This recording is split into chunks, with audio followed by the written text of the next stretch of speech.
금년에는 새로운 생활 패턴이 발생하고 신종호도 여러 개 만들어진 것 같습니다.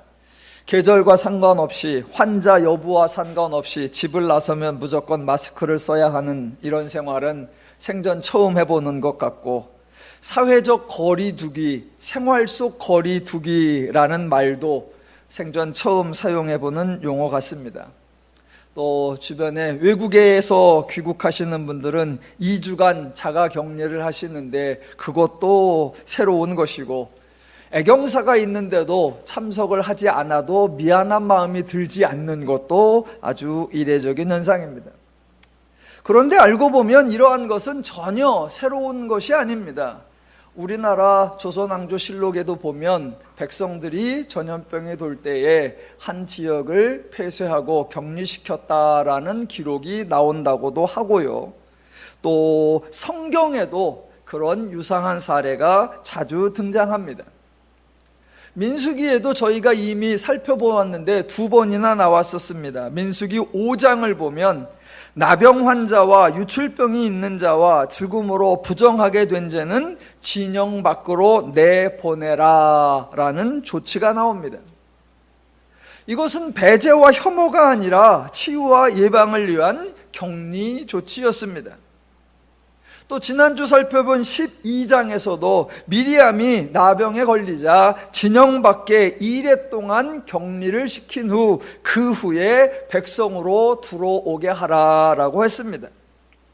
한 번 격리된 사람이라고 낙인을 찍은 것이 아니고, 일단 격리된 사람은 다시는 돌아오지 못하게 차단한 것이 전혀 아니었습니다. 예나 지금이나 자주 행하던 조치인데 이번에는 대규모로 장기간에 걸쳐서 진행되다 보니 모두가 어색하고 조금 불편하게 여기는 것 같습니다. 성경에 구체적인 사례가 등장하기도 하니까 사회의 그 어떤 집단보다도 교회는 이번 격리나 집회 중지 요청에 쉽게 수용하고 적용할 수 있으리라 생각했습니다. 교회는 성경을 사랑하고 성경 말씀대로 행하기를 강조하니까 누구보다도 모범이 되고, 행여 다른 사람이 부당하다고 여기거나 거부하는 사람들이 있으면 교회가 그들을 설득하는 역할도 할 수 있으리라 생각했습니다. 그런데 현실은 정반대로 나타났습니다. 많은 사람이 모이는 집회를 중지해 달라는 지극히 당연한 요청을 예배 방해라고, 기독교 탄압이라고 엉뚱하게 반응했습니다. 종교 탄압에 맞서야 하는 영적 전투라는 프레임을 형성하고, 집회를 중지하면 타협하거나 신앙을 포기하는 것으로 비난하고, 모이기를 강행하고 예배 드리면 그것을 신앙적 승리로 치장하기까지 했습니다. 그 결과는 교회에서 집단적으로 확진자가 발생한 안타까운 결과였습니다. 도대체 의학적인 현상과 조치를 왜 신앙적 프레임으로 변경시키는지, 치유와 예방적 행동들을 왜 영적 전투로 변질시키는지 참으로 안타깝습니다. 기독교가 어떤 편견에 사로잡혀 있고 마치 큰 트라우마를 앓고 있는 것 같습니다. 교회가 하는 일에 조금이라도 외부에서 간섭하면 곧 기독교가 망할 것처럼, 곧 교회가 쓰러질 것처럼 위기감을 느끼나 봅니다. 그래서 한번 무너지면 결국은 다 무너지고, 한 곳이 뚫리면 결국은 다 뚫리고, 하나를 타협하면 결국은 모든 것을 내어주어야 한다라는 극단적 표현도 서슴지 않습니다. 저는 너무나 민감하고 너무나 편협하고 너무나 조급한 반응이라고 생각을 합니다. 복음서에 보면 예수님의 사역이 위기에 처한 적이 있습니다. 배신을 받고 부인을 받고 사람들에 의하여 잡혀가고 채찍질을 당하고 십자가에 죽임을 당하여 예수의 모든 사역이 중단될 것 같은 위기에 처했지만, 예수님은 전혀 개의치 않았고 그것으로 인하여, 외부 사역으로 인하여 하나님의 뜻이 좌절되거나 소멸될 것으로 걱정하지 않으셨습니다. 사도행전에서도 마찬가지입니다. 제자들이 잡히고 투옥되고 매를 맞고 복음을 전하지 말라는 협박을 받고 쫓겨나기도 했지만 그런 외부적 탄압에 의하여 기독교가 소멸될 것 같다라는 두려움과 불안은 사도행전 어디에도 보이지 않습니다. 정작 교회가 긴장한 모습을 보이는 것은 사도행전 중에서 구원받은 이방인들에게도 유대인과 같이 똑같이 율법을 지켜야 한다라고 하는 기독교에 맞지 않는 내용이 강요될 때 그때 교회가 긴장하고 모두가 모여서 바로잡으려고 애썼던 것을 봅니다. 기독교는 인간에 의하여, 외부 세력에 의하여 절대로 소멸되지 않습니다. 그런 걱정할 이유가 없습니다. 대신 언제나 기독교의 옳은 모습, 기독교의 바른 모습을 찾고 회복하고 유지하는 것, 그것이 중요한 줄로 믿습니다. 기독교의 특징은 하나님입니다. 하나님이 존재하고 하나님이 일하시는 분이라는 사실, 그것이 기독교의 일부가 아니라 기독교의 총체적 특징입니다. 그래서 성경 이야기를 보시면 인간이 하나님을 어떻게 섬기는가, 그것에 관한 이야기가 아니라 하나님이 인간을 어떻게 축복해 주시는가, 그 이야기를 기록하고 있습니다. 기독교에서 일하시는 주체는 언제나 하나님이십니다. 계획을 세우시는 분이 하나님이시요, 진행하시는 분이 하나님이시요, 책임지시는 분이 하나님이시요, 완성하시는 분이 하나님이십니다.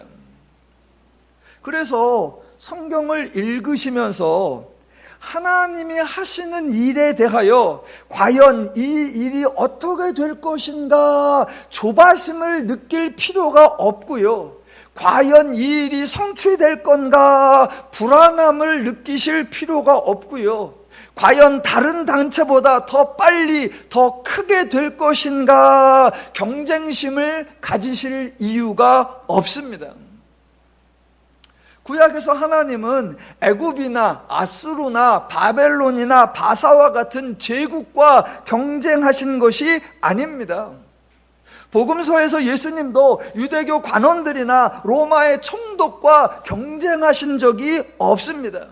사도행전 이후의 교회에도 어떤 집단이나 어떤 세력과 경쟁하지 않았습니다. 애초에 하나님과 경쟁하는 세력이란 존재하지 않으며 하나님의 사역이 그 어떤 세력에 의하여 중단되거나 패하거나 소멸될 가능성은 애초에 없기 때문입니다. 그래서 저와 여러분도 지금 민수기를 상고하고 있는데, 민수기를 과연 아무도 살지 않는 저 광야에서, 저렇게 위험한 곳에서, 저렇게 불안한 곳에서 저 광야를 이스라엘이 잘 지나갈 수 있을까? 과연 가나안에 도착할 수 있을까? 여기에 초점을 맞추는 일이 아닙니다.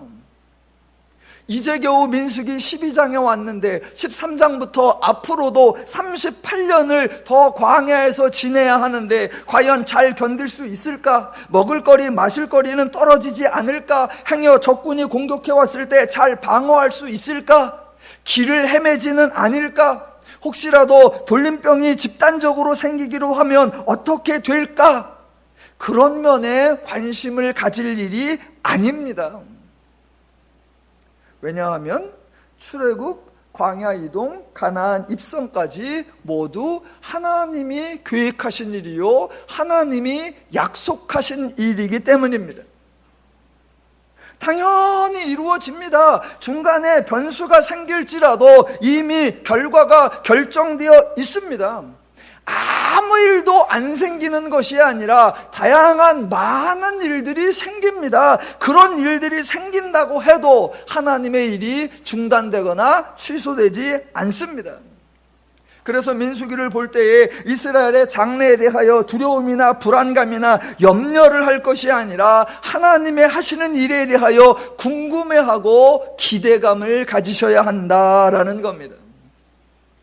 마치 인간의 행동 여부에 따라 이스라엘의 장래가 달라질 것 같은 어리석은 생각을 하지 말고 반대로 하나님이 행하시는 역사를 보면서 하나님을 더 풍성히 알고 그래서 하나님을 더 견고하게 신뢰할 수 있는 계기가 되어야 한다라는 겁니다.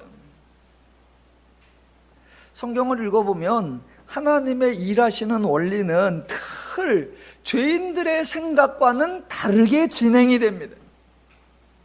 하나님의 일하시는 방법은 죄인들이 생각하는 것과는 다르게 진행된다라는 겁니다. 왜요? 하나님의 목적은 가장 빨리 광야를 통과하는 것이 아니라 이스라엘 백성들, 죄인들의 사고방식을 변화시키는 것, 그것이 하나님의 목적이기 때문입니다. 그래서 아무 일도 안 생기고 가장 빨리, 가장 먼저 들어가는 것이 아니라 다양한 사건이 발생하고 그 사건을 처리해 가시는 하나님의 다양한 성품을 보여주시면서 죄인들이 하나님을 알고 하나님을 경험하고 하나님을 배우게 하고 그 하나님 때문에 감격하고 그 하나님 때문에 감사하게 하는 것, 그것이 광야 여정의 목표입니다. 민수기 1장부터 10장까지 하나님께서 이스라엘로 하여금 광야를 통과할 수 있는 완벽한 준비를 다 해주셨습니다. 감히 이스라엘이 요청하지 않은 것까지 과하다 싶을 정도로 하나님이 보장을 해주셨습니다. 오해를 하시면 안 됩니다. 하나님이 이스라엘에게 완벽한 준비를 하도록 요구하신 것이 아니고 저들의 준비가 철저했는지 점검하고 감찰하신 것이 아니라 하나님이 친히 준비하고 하나님이 직접 안전을 보장해 주셨다라는 겁니다. 그래서 자주 반복되는 바, 기독교는 하나님의 영광을 위하여 인간이 일하는 종교가 아니라 인간의 행복을 위하여 하나님이 일하시는 종교다라는 겁니다. 민수기 1장부터 10장까지 하나님이 이스라엘을 위하여 준비하셨지 반대로 이스라엘에게 하나님의 어떤 일, 어떤 과업, 어떤 사명을 지시하거나 명령하신 적이 없습니다. 그래서 이스라엘은 하나님의 인도함을 따라가면서 하나님이 전개하시는 사역들을 보면서 하나님을 배우고 서로 평안을 누리며 살면 충분했던 겁니다. 그런데 하나님이 그걸 기대하셨는데 민수기 11장부터 이스라엘의 행동이 완전히 달라졌습니다. 그동안은 먹거리에 대한 불평이 있었지요. 마실거리에 대한 불평이 있었죠. 적군이 쳐들어오는 것에 대한 불평이 있었지요. 그때마다 원망과 불평 쏟아놓으면 하나님께서 다 응답해 주셨습니다. 문제거리 해결해 주셨습니다. 이제 걱정거리, 원망거리 다 제거되었으니까 말 그대로 평안히 하나님과 함께 동행하며 이동을 누리면 되었습니다. 그런데 이스라엘이 그걸 못해요. 왜냐하면 죄가 죄인들을 가만히 두지 않기 때문입니다. 죄가 절대로 죄인들을 평안을 누릴 수 있도록 서로 감사할 수 있도록 그냥 두지 않습니다. 이제 감사하다라고 하면 그때 죄인을 충동질해서 새로운 불평거리, 새로운 원망거리, 새로운 싸움거리를 만들어냅니다. 그것이 민수기 11장 이후부터 등장하는 백성 상호 간의 시기와 경쟁과 갈등과 다툼이었습니다. 자, 보세요. 그동안 출애굽부터 민수기 10장까지 그동안에는 이스라엘 백성들 가운데 누가 지도자냐, 누가 크냐, 누가 세냐, 누가 높으냐 이런 경쟁과 갈등이 일어나지 않았었습니다. 도리어 서로 지도자가 되지 않으려고 서로 크지 않다고 서로 강하지 않다고 주장할 정도였습니다. 왜 그랬을까요? 그동안은 착해서 그랬을까요? 아니요. 그동안은 어느 누구도 지도자, 리더, 대표라고 나서지 않고 크고 강하고 높다라고 주장하지 않았었습니다. 왜냐? 그 이유는 상황이 너무 위험했기 때문입니다. 해야 할 일들이 너무 크고 막중했기 때문입니다. 이스라엘이 애굽에 있을 때에 그 중에 대표, 그 중에 지도자가 있다면 노예들의 대표인데, 노예들의 대표가 무슨 권세가 있는 것도 아니고 바로와 협상할 때 특별한 대접을 받는 것도 아닙니다. 그러니 아무도 대표나 지도자라고 나서지 않습니다. 리더나 지휘관이라고 나선다고 해서 애굽과 싸워볼 승산이 있는 것도 아니고, 광야로 나온 이후에도 지휘관이나 지도자가 된다면 백성을 먹이고 마시고 입힐 수 있는 어떠한 수단이나 방법이 있어야 되는데 전혀 없습니다. 그러니까 어느 누구도 백성 앞에 지도자가 되거나 대표가 되려고 하지 않습니다. 심지어는 모세도, 그래서 하나님께서 모세에게 나타나 애굽으로 돌아가라 할 때 아니요 나는 말을 못합니다. 나를 받아주지 않을 겁니다. 모두가 거부했었습니다. 그래서 그때는 시기와 경쟁과 갈등과 다툼이 없었습니다. 서로 안 한다고 했으니까. 그러다가 민수기 11장부터 상황이 바뀐 것입니다. 더 이상 강대군 애굽은 없습니다. 하나님이 모든 걸 다 준비하셔서 더 이상 백성들을 먹이고 마시게 해야 하는 부담이 없습니다. 더 이상 외부적인 위험 요소가 없습니다. 이제 자기가 맡아서 처리해야 하는 부담이나 짐스러운 것이 없습니다. 그러니까 그때부터 발생하는 게 누가 지도자냐, 누가 세냐, 누가 높으냐, 누가 강하냐라는 경쟁입니다. 이제부터 지도자는 부담은 없고 권세만 있고, 대표는 책임은 없고 권한만 있고, 리더는 의무는 없고 권위만 있다라고 생각하는 겁니다. 여러분, 죄인들이요 참으로 지혜롭습니다. 그런 걸 지혜라고 안 그러죠. 죄인들이요 참으로 간교합니다. 참으로 교활합니다. 죄인 출신들 동의하시죠? 그 순간에 모두가 하나님의 인도함을 받으면서 다 같이 평안을 누리면 되는데, 죄가 죄인을 가만두지 않고 죄인이 그 죄를 다스리지 못하니까 엉뚱한 문제를 야기하고 불필요한 시기와 경쟁을 만들어 내더라라는 겁니다. 그래서 저희가 11장에서 보았던 70명의 장로들과 지도자들이 모여서 탐욕을 품고 백성을 선동하여 모세에게 원망을 쏟아내는 이야기, 이에 질세라 12장에서 미리암과 아론이 모세를 비방하는 이야기가 나왔던 것입니다. 세상의 정치에서 이런 말이 있죠. 권력은 아버지와 아들도 나눌 수 없고 형제와 자매도 함께 할 수 없고 권력에는 피도 눈물도 없다. 맞습니다. 맞아요. 그거 어제 오늘의 일이 아니고요, 과거에도 그렇고 인류 역사 내내 지금도 있고 앞으로도 지속될 겁니다.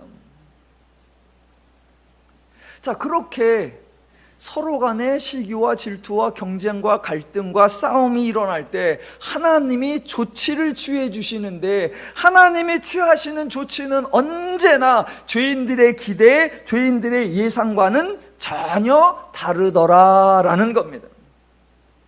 하나님이 모세를 뽑아서 세웠는데 사람들이 모세를 비난합니다. 하나님이 뭐라고 하실까요?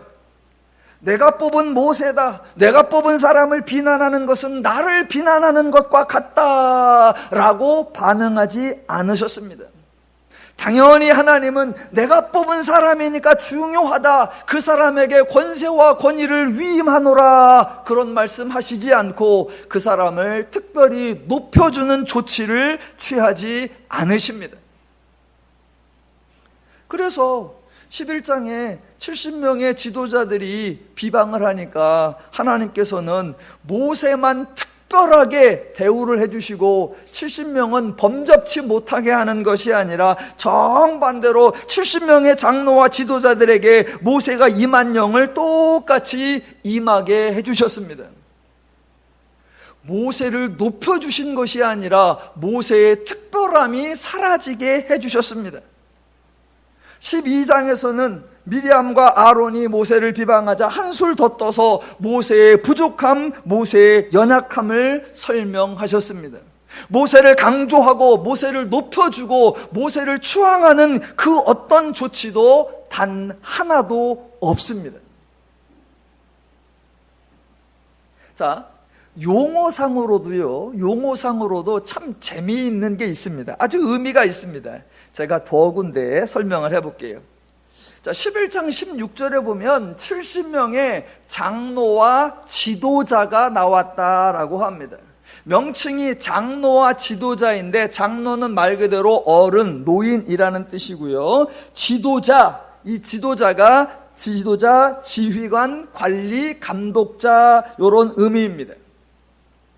12장 6절에서는 너희 중에 선지자가 있으면이라고 선지자라는 표현이 나오고요. 오늘 본문 13장 2절에 보면 가나안에 정탐꾼을 보내는데 지휘관을 보낸다라고 합니다. 그때 지휘관도 방백, 지도자, 고관, 통치자, 총독으로 번역이 가능하고요.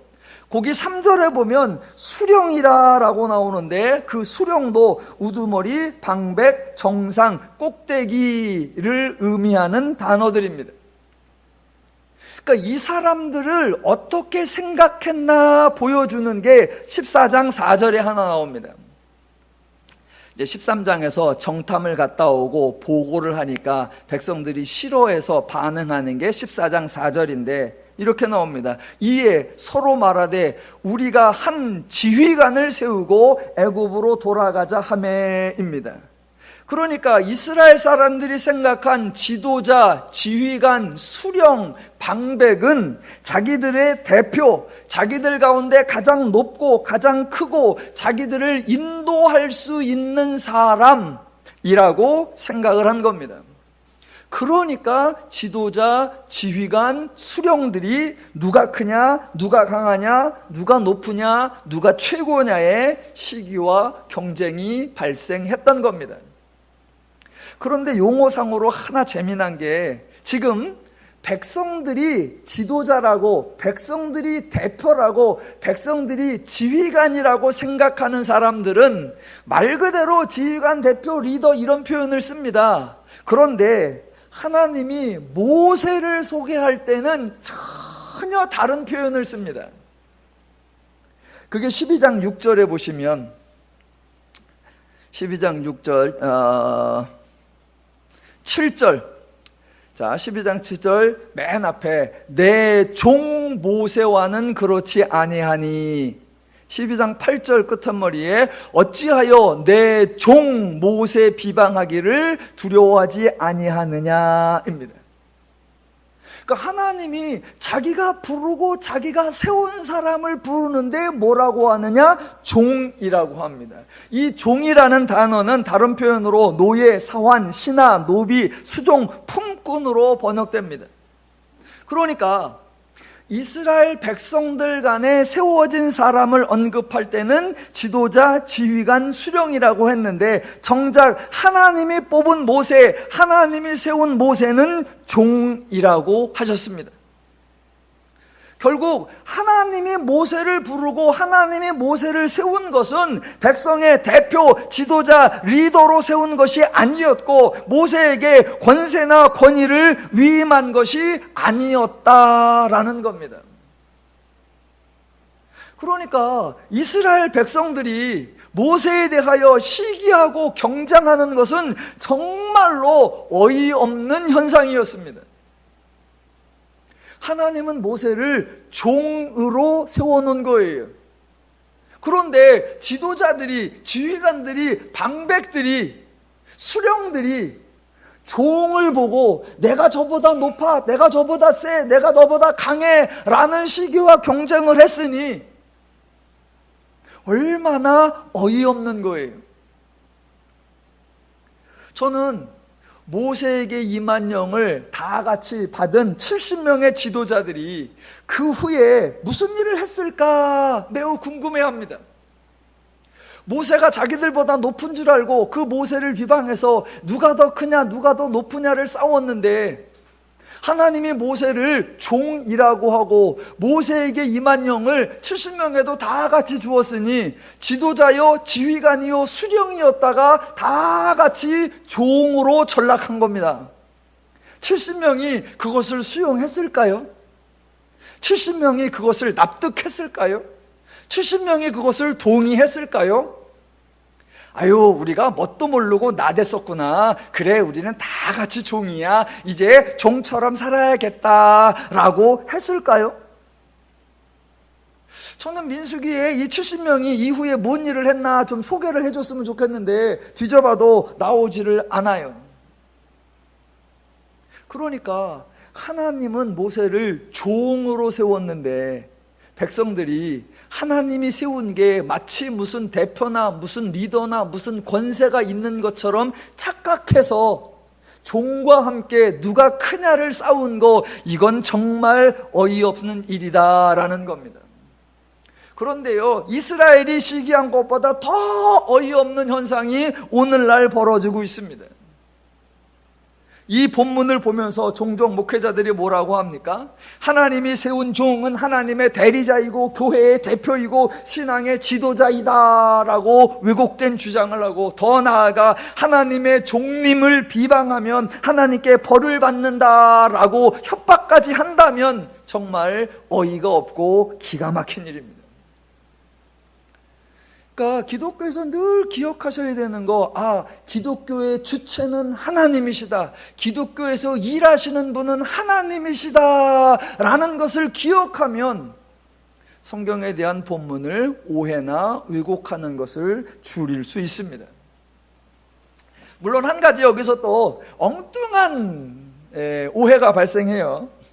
하나님이 모세를 불러놓고 뭐라고 그랬다고요? 내 종, 종이라고 그랬습니다. 그랬더니 또 이런 오해가 발생합니다. 종이라고 하니까 이 종을 또 비하하는 거예요. 그래서 하는 말, 하나님이 부른 사람은 종입니다. 여러분, 종은요, 자기 생각이 없습니다. 자기 뜻이 없습니다. 자기 의지가 없습니다. 자기 소유가 없습니다. 자기 생명도 자기 것이 아니고 자기 삶도 자기 삶이 아닙니다. 그러니까 종은요, 주인이 하라는 대로 하나님이 가라고 하면 가고 하라고 하면 하고 죽으라고 하면 죽는 겁니다. 종은 내 삶을 포기하고 오직 주님만을 위해서 사는 거, 그게 종의 의무입니다 라고 말하는 것도 오해예요. 성경은 인간을 그렇게 비하하지 않아요. 지금 본문에서는 죄인들이 생각하는 지휘관과 종을 비교하지 주인과 종을 비교하는 것이 아닙니다. 그러니까 지금 사람들 입장에서 지휘관은 권위가 있고 책임이 있고 역할이 있는 자, 그래서 그 역할을 하면 보상이 있는 자라고 생각을 하고, 하나님은 정반대로 일하고 수고하는 것은 하나님이 하시고, 하나님이 불러서 세운 종은 그런 책임을 지는 자가 아니라, 그런 역할을 하는 자가 아니라 내 옆에서 내가 하는 일을 보고 내가 하는 것을 배우고 내가 하는 것을 경험하면서 내가 만들어내는 결과를 누리는 자, 그런 의미로 소개하는 겁니다. 그래서 종종 목사님들은 주님이 세운 특별한 종이요 라고 한다고 해서, 또 성도님들은 또 억하심정에 성도는 하나님의 아들이고 목사는 성도의 종이니까 아들이 종보다 높잖아요, 이런 얘기를 하시면 안 됩니다. 그거는 서로 죽자고 하는 거예요. 자, 하나님이 이 모든 일의 주체자이시다라는 것을 아시고, 자 13장으로 들어가 볼게요. 1절, 제가 1절부터 3절까지를 읽을게요. 그럼 여러분이 그 중에 가장 중요한 표현에 밑줄을 그어야 한다, 어디다 그을까 생각하시면서 들어보시기 바랍니다. 13장 1절로 3절. 여호와께서 모세에게 말씀하여 이르시되, 사람을 보내어 내가 이스라엘 자손에게 주는 가나안 땅을 정탐하게 하되, 그들의 조상의 감은 각 지파 중에서 지휘관 된 자 한 사람씩 보내라. 모세가 여호와의 명령을 따라 바란 광야에서 그들을 보냈으니 그들은 다 이스라엘 자손의 수령된 사람이라. 저하고 이제 여러 해를 말씀을 들으셨고 또 오늘 설교 중에 앞부분에서 들으신 분은 벌써 딱 눈치를 채셨을 겁니다. 예, 밑줄을 어디에다 그어요? 정탐하라 아니고요. 짧게 그어라 그러면 주신에다 긋는 거고요. 조금 길게 그으면 주신을 포함해서 내가 이스라엘 자손에게 주는, 예, 주는이네요. 주는 가나안 땅에 거기에 밑줄을 그는 겁니다. 자, 민수기 13장하고 14장은 서로 연결되어 있어서 민수기 핵심이라고 하는데 사람들은 그 핵심을 정탐이라고 생각을 합니다. 특별히 정탐 자체가 아니라 정탐을 갔다 온 후에 보고를 어떻게 하느냐, 이제 다음 주에 보일 건데 10명은 부정적 보고를 하고 2명은 긍정적 보고를 해서 보고를 어떻게 하느냐, 이게 정말 중요하다라고 생각합니다. 그렇지 않습니다. 정탐이 중요한 게 아니고 보고가 중요한 게 아닙니다. 지금 13장에서 가장 중요한 것은 하나님이 주는입니다. 주신다는 거예요. 이게 무슨 말이냐면, 자, 어떤 상황을 이해할 때는 그 상황의 기본 컨셉을 파악하셔야 합니다. 하나 예를 들어 볼게요. 제 아들이 군대 가기 전에 운전 면허를 땄는데, 면허는 땄지만 운전대는 한 번도 잡아본 적이 없어요. 그러니까 이제 제대를 하면 제가 이제 뭐 연수를 시키겠죠. 한번 생각해 보십시오. 제가 아들을 운전 연수를 시킨다. 그런데 그것도 제 차를 가지고 운전 연수를 시킨다. 그러면서 제가 아들한테 아들아, 마음 편히 먹고 아주 편안하게 운전해봐라 라고 말하는 게 아무 소용이 없습니다. 왜냐하면 미숙한 운전자가 뭔가 운전에 실수를 할 때 제가 보조석에 앉아서 연수를 시킨다고 하지만 행여 실수가 나타났을 때 보조석에 있는 제가 조치를 취할 수 있는 게 없습니다. 브레이크를 밟아야 하는데 악셀을 밟는다. 제가 보조석에서 어떻게 해요? 좌회전을 들어야 되는데 우회전을 든다. 제가 보조석에서 어떻게 해요? 운전해봐. 편하게 해봐. 걱정하지 말고 편하게 해봐. 아무 소용이 없어요. 상황을 바꿔서 똑같은 연수를 하는데 운전학원차에서 제공하는 연수 차량으로 운전 감독관이 인도를 하는 그 차를 타고 그 지시를 받아서 운전을 한다. 그럼 그 사람도 걱정하지 마시고 편안하게 운전하세요 라고 하죠. 그 말은 효력이 있습니다. 왜냐하면 설령 엑셀을 너무 세게 밟아서 빡 가려고 하면 그 차 자체에는 속도 제한 장치가 되어 있으니까 다행이고, 혹시라도 브레이크를 밟아야 할 때 엑셀을 밟으면 그때는 조수석에, 그 감독자석에 브레이크 장치가 있습니다. 그러니까 이쪽 사람이 잘못해도 이 조수석의 감독자가 그 안전과 그 모든 상황을 통제할 수 있는 장치가 있어요.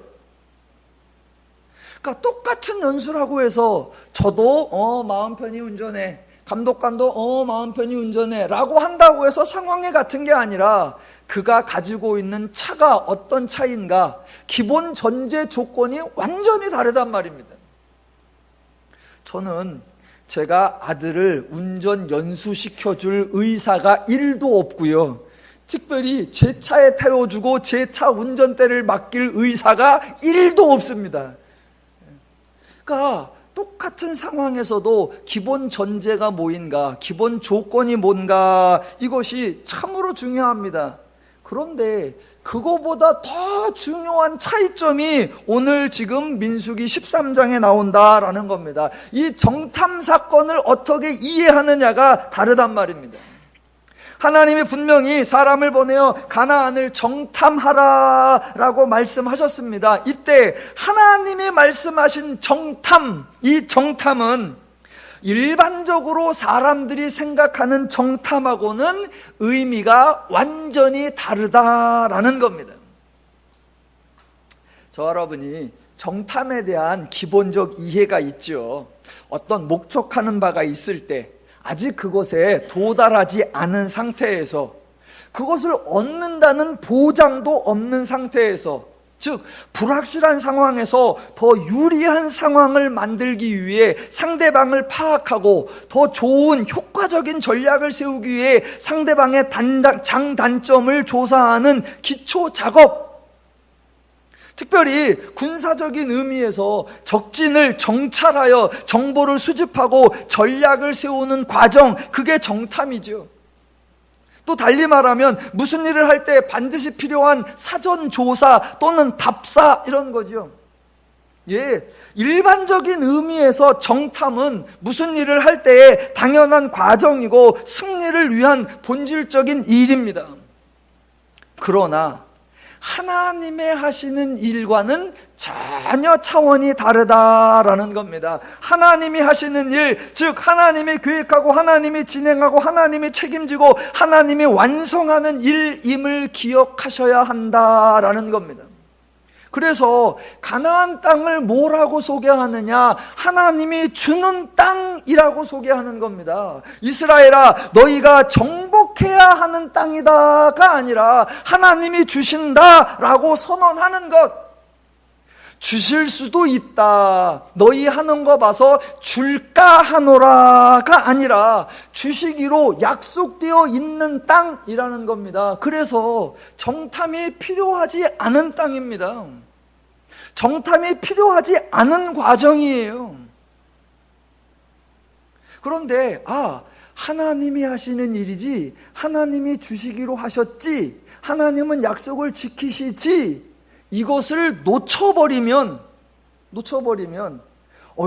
땅을 받기로 했으면 당연히 정탐을 해봐야지 생각을 합니다. 그리고 나서 더욱 중요한 것은 정탐을 다녀온 자들의 보고, 이것이 정말 중요하다.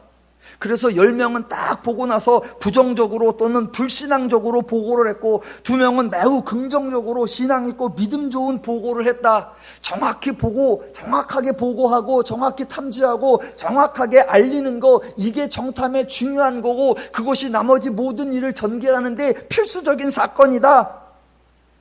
아니요. 하나님이 애초에 정탐을 보내고자 한 목적은 보고를 듣고자 함이 아니었습니다. 하나님이 가나안 정세를 모르십니까? 하나님 지리를 모르십니까? 하나님이 가나안의 전략을 모르십니까? 하나님이 그거 하나 알아서 새로운 전략자야, 그래야 하나님도 이길 가능성이 많아지십니까? 아니요. 하나님은 애초에 그 정황을 알고자 함, 그들의 탐구하여 알아온 정보를 얻고자 함이 전혀 아니었습니다. 정탐을 가는 거 중요하지 않고요, 정탐에서 보고를 어떻게 하느냐 하나도 중요하지 않습니다. 그래서 조금 오늘은 히브리어 공부를 하나 해볼게요. 오늘 본문에 정탐하다와 관계된, 우리말 성경은 다 정탐이라고 해놨어요. 근데 용어가 좀 차이가 납니다. 제가 그 차이를 조금 설명을 해볼게요. 우리말 성경이 번역이 잘못된 게 아니라 언어와 언어가 다르면 어쩔 수 없이 표현해내지 못하는 게 좀 있어요. 그래서 제가 한번 말로 풀어볼게요. 13장에는 정탐과 관련된 다양한 표현이 나옵니다. 가장 기본적으로 2절에 정탐하라 라고 나왔죠. 그러니까 16절에 정탐을 하러 보낸 자들, 사람이 나오고, 21절 그들이 정탐하되 행동이 나오고, 25절 정탐하기를 마치고 나오고, 32절 정탐한 땅, 정탐과 관계하여 보내는 자, 보냄받는 자, 보냄받아서 조사하는 땅, 정탐행이 다양히 나옵니다. 우리말 성경엔 다 정탐이라고 했어요. 그래서 제가 인터넷 검색을 해봤어요. 국어사전에 정탐 그랬더니 사전 뜻이 이래요. 몰래 살펴서 알아내다, 드러내지 않은 사실을 몰래 살펴서 알아냄. 그러니까 정탐은 몰래 살펴서 알아내는구나. 그렇다면 하나님께서 유능하고 똑똑하고 자질이 있는 지휘관을 보내서 가나안의 지역 상황을 알아보라고 지시하신 건가? 라고 착각한단 말입니다. 아니요, 하나님은 그런 정탐을 보내실 이유가 없습니다. 그러니까 하나님이 보내신 정탐은 전혀 다른 차원이었습니다. 우리가 민수기 처음 시작할 때 1장에서 인구조사가 나왔는데 그때에도 싸움에 나갈 만한 20세 이상 된 남자라고 나왔습니다. 그런 표현이 나온다고 해서 절대로 군사적 의미가 아니다. 백성을 군병으로 만드는 게 아니고 이스라엘을 군대로 만드는 게 아니다라고 했습니다. 지금도 마찬가지예요. 정탐이라는 용어가 사용됐다고 해서 저들을 파악하고 저들을 조사하고 그래서 전략을 세우려고 하는 기초작업, 전혀 그런 의미가 아닙니다. 자, 지금 하나님이 야 모세야 이스라엘의 지도자를 보내서 내가 주는 가나안 땅을 정탐하라 라고 했는데 이 정탐하라라는 단어가 히브리어로 투루라고 하는데요, 기본적 의미가 뭐냐? 여행하다, 돌아다니다 입니다. 여행하다, 돌아다니다. 그러니까 특공대를 파견해서 은밀하게 뭔가를 알아오라고 작전을 수행하게 지시한 것이 아니라, 야, 몇 사람 보내서 그 여행자처럼, 그 휴가 보내는 사람처럼, 그 산책 나온 사람처럼 또는 한량처럼 전혀 긴장하지 말고 가서 한번 둘러봐, 한번 봐봐. 네가 곧 들어가서 살아야 되니까 모델하우스 구경 나오는 것처럼 한번 쓱 봐. 살만한가, 좋은가 둘러봐. 그 느낌으로 다녀오라라는 거예요. 근데 그걸 뭐라고 표현했냐? 정탐이라고요. 정탐이라고. 여러분이 아유 설마 그런 표정을 지으시면 안 됩니다.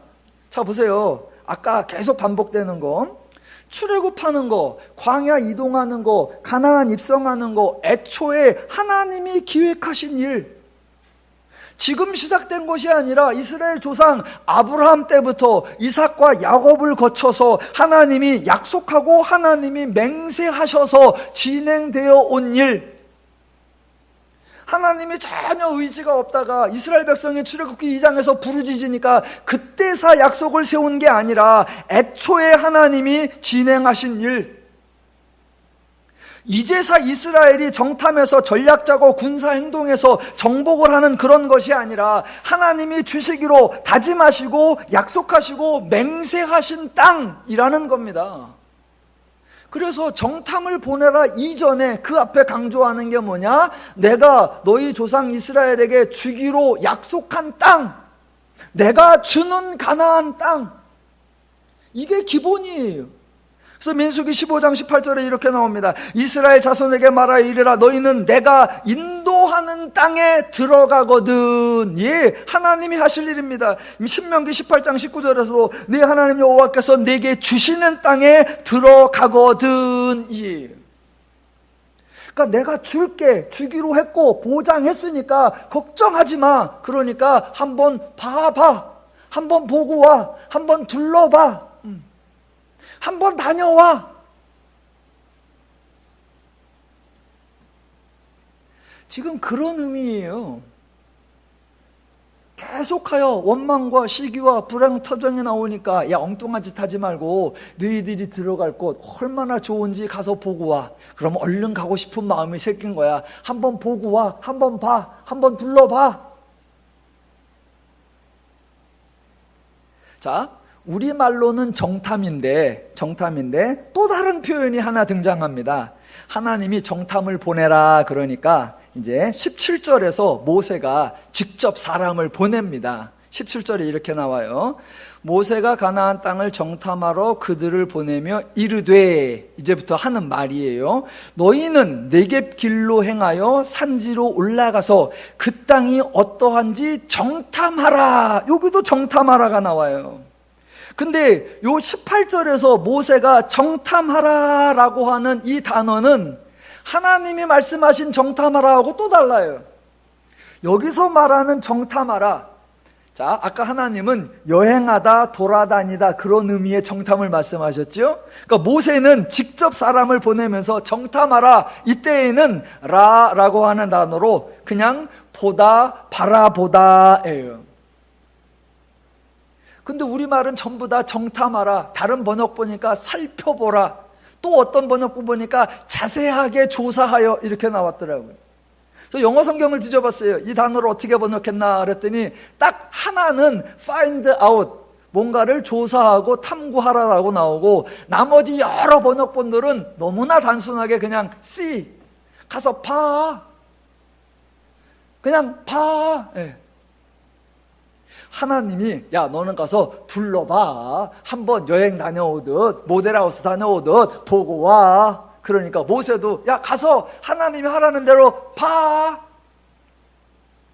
이렇게 지금 소개하는 거예요. 예. 그래서 지금 이스라엘이 정탐하는 것을 지금 막 비장한 군사작전 같은 그런 마인드가 아니라, 하나님이 주신다고 했어, 이건 그냥 되는 거요. 그런데 한번 가보자. 와, 우리 가봐서 어떻게 살지 설계 좀 해보고 우리 좀 좋은 꿈을 꿔보자, 한번 구경 가자. 예, 그 얘기예요. 혹시 에휴 설마 그 정도일까? 가나안 땅을 주스러 가는 것도 아니고. 예. 자, 하나님이 말씀하신 정탐하고 이스라엘 백성들이 생각한 정탐이 어떻게 달랐는지 제가 그 차이를 소개시켜 드려 볼게요. 다 같이 신명기 1장으로 가겠습니다.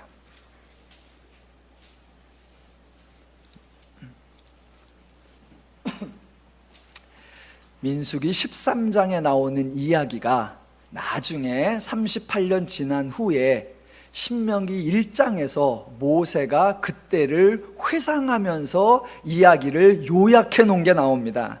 그게 이제 신명기 1장으로 가면 19절부터예요. 펴놓으세요. 몇 절을 같이 볼 거니까. 자, 1장 19절.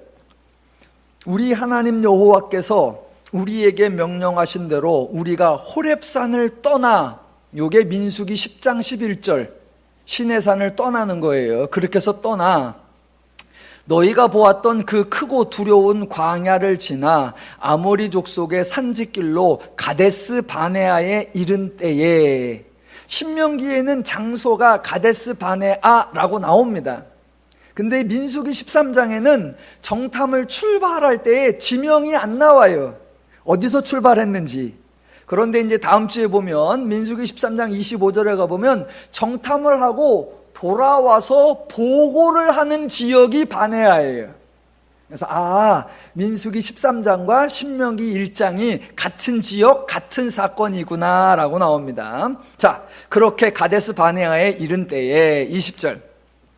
내가 너희에게 이르기를 우리 하나님 여호와께서 우리에게 주신 아모리 족속의 산지에 너희가 이르렀나니 너희의 하나님 여호와께서 이 땅을 너희 앞에 두셨은즉 너희 조상의 하나님 여호와께서 너희에게 이르신 대로 올라가서 차지하라, 두려워하지 말라, 주저하지 말라 한즉입니다. 요 21절에서도 중요한 단어가 뭐냐? 차지하라예요. 차지하라. 즉 지금 가나안에 들어가는 거는 군사적 의미가 전혀 아닙니다. 너희가 은밀하게 정탐을 해와서 전략을 잘 세워서 가나안 백성과 싸워라, 가나안 백성을 이겨라, 가나안 백성을 정복해라, 이런 의미가 아니라 하나님이 이르신 대로 너희에게 주시는 땅으로 올라가서 차지하라예요. 싸워라, 이겨라, 정복하라가 아니라 차지하라. 이 차지하라는 단어의 뜻은 이렇게도 번역이 됩니다. 가져가다, 취하다, 가지다, 물려받다입니다. 그러니까 하나님이 내가 너에게 주니까 너는 받아라, 내가 너에게 주니까 너는 가져라, 내가 너에게 주니까 너는 물려받아라 라는 겁니다. 이것이 하나님의 의도고 이것이 하나님의 정탐하라라는 의도입니다. 내가 주기로 했으니까, 약속하고 다짐하고 맹세해서 실제로 줄 거니까 일단 한번 둘러보고 그리고 때가 되면 올라가서 가죠. 그럼 저 여러분은 뭐라고 하면 된다? 네, 그러면 되죠. 자, 하나님이 그렇게 말씀하시니까 이스라엘 백성들은 그 하나님의 말씀을 못 알아들었어요. 그래서 이스라엘 백성들이 보인 반응이 신명기 1장 22절이에요. 자, 22절. 이스라엘 백성이 무슨 말을 하는지. 그냥 저와 여러분 같았으면 21절 끝에서 네 그러면 끝나요. 근데 얘네는 네를 안 하고 22절을 한 거예요. 뭐라고 했느냐? 너희가 다 내 앞으로 나와 말하기를 우리가 사람을 우리보다 먼저 보내어 우리를 위하여 그 땅을 정탐하고 어느 길로 올라가야 할 것과 어느 성읍으로 들어가야 할 것을 우리에게 알리게 하자 하기에입니다. 요게 바로 사람들이 생각하는 정탐입니다. 하나님이 주신다는 생각이 전혀 없는 채 우리가 거기를 이기려면, 우리가 거기를 정복하려면 거기에 대해서 알아야 되잖아요. 가서 정보를 입수해 와서 어느 길로, 어느 산으로, 어쪽 방향으로 무엇을 가지고 어떻게 가야 할지 짜야 되잖아요. 그러니까 먼저 정탐을 해야 되잖아요. 이거예요. 여기서 이스라엘 백성들이 말한 정탐이라고 하는 단어는 하나님이 말씀하신 정탐하고 다른 단어, 모세가 말한 정탐하고 다른 단어예요. 이스라엘 백성들이 말하는 정탐, 이 단어는 성경에 이렇게 번역이 됩니다. 파다, 파헤치다, 덫을 놓다, 음모를 꾸미다, 찾아내다, 탐구하다, 조사하다입니다. 하나님은 내가 줄 테니까 가서 둘러봐. 모세도 하나님이 주신다니까 보고 와. 그랬더니 이스라엘은 이거 가서 자세히 알아와. 어디로 가야 우리가 이길 수 있고 몇 명이 가야 이길 수 있고 무엇을 가지고 가야 이길 수 있는지 어느 길로 갈지 어느 성읍으로 갈지 그거 잘 알아와. 알았지? 너의 정탐에 따라서 우리 모든 내 생명이 달려있고 우리의 운명이 달려있으니까 너만 믿는다. 잘해봐라. 이렇게 보냈다라는 겁니다. 그러니까 하나님은 소풍을 보냈는데 이스라엘은 군사훈련을 하고 오는 거예요. 근본이 뭐가 다르다? 하나님이 모든 일의 주체이시고 하나님이 책임지시고 하나님이 일하시고 하나님이 보장하신다. 그것을 이해하느냐, 그것을 아느냐, 그것을 동의하느냐예요. 제가 자꾸 강조하는 게 그겁니다. 기독교는 하나님이 일하시는 종교다. 이것을 꼭 기억하셔야 한다는 겁니다. 저는요, 차라리 어떤 때는 구약이 더 나았다. 구약의 이스라엘이 오늘날 우리 성도보다 차라리 더 나았다. 구약인데 십자가 사건 이전인데 십자가 이후인 오늘날 우리보다 차라리 구약이 나았기도 했다. 무슨 말이냐면요, 보세요. 구약의 이스라엘은 자기들이 하나님을 위해 일해야 한다, 그런 부담감이 없었습니다. 성경을 보세요. 제가 여러 번 말했잖아요. 하나님이 맡기신 일이 너무 무거워서, 하나님이 우리 지시하신 일이 너무 힘들어서 하나님 때문에 너무 곤고합니다. 그런 불평이 없어요. 하나님을 위해 뭔가를 해야 한다는 생각이 없습니다. 동시에 하나님이 자기들을 위해 일하신다는 것도 모르니까 부담도 안 느꼈지만 누리지도 못했었지요. 그런데 오늘날 성도들은 구약을 거쳐 십자가 사건을 거쳐 신약으로 왔는데 이게 왜곡이 되니까 우리 모든 성도는 하나님을 위해 일하고 하나님을 위해 헌신하고 하나님을 위해 충성하고 하나님을 위해 모든 것을 포기해야만 합니다. 정작 구약의 그 불의한 이스라엘도 가지지 않았던 부담과 그 짐과 그 곤고함을 스스로 떠안아요. 하나님이 우리를 위해서 일한다는 생각은 동일하게 없으면서 동시에 하나님을 위해 희생하고 헌신하고 포기해야 된다, 그런 불편한 마음만 갖고 있어요. 저는 그게 속이 상한 거예요.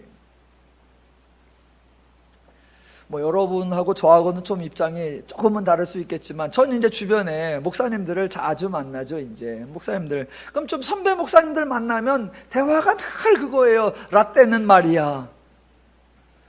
라떼는 마리아가 뭐가 나오겠습니까? 다 예수 때문에 신났던 얘기, 목회하면서 즐겁고 행복했던 얘기일까요? 아니요. 라떼는 말이야, 그때 개척하느라고 얼마나 힘들었는지. 라떼는 말이야, 그거 가시밭길이었고. 라떼는 말이야, 성도 이것들이 말을 연락이 안 들었고. 라떼는 말이야, 하여튼간 가시밭길이었고. 라떼는 말이야.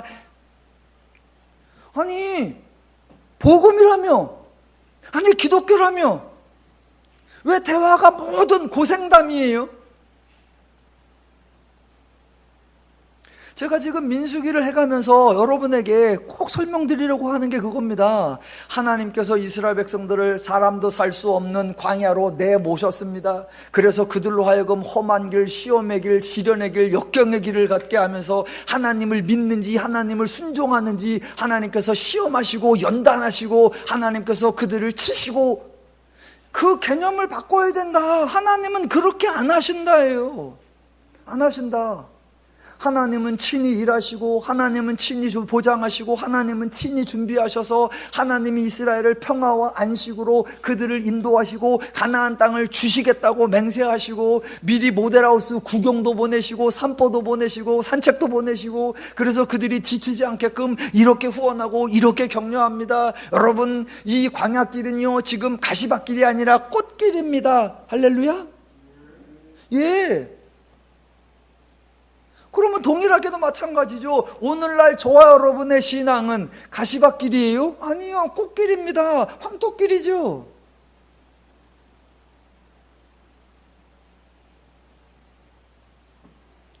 예, 기독교는 내가 어떻게 하나님을 섬기고 하나님을 위하여 얼마나 무엇을 내놓아야 하는가, 그것을 고민하는 종교가 아니라 하나님으로 인하여 나에게 어떤 유익이 생겼고 하나님이 이루어 놓으신 거로 인하여 내가 어떤 평화와 어떤 안식을 얼마나 풍성히 누릴 수 있는가, 그걸 아셔서 삶 속에 누리시면서 즐겁고 신나고 행복하고 평안하다, 좋다 고백하며 감사하며 찬양하는 종교, 그게 기독교입니다.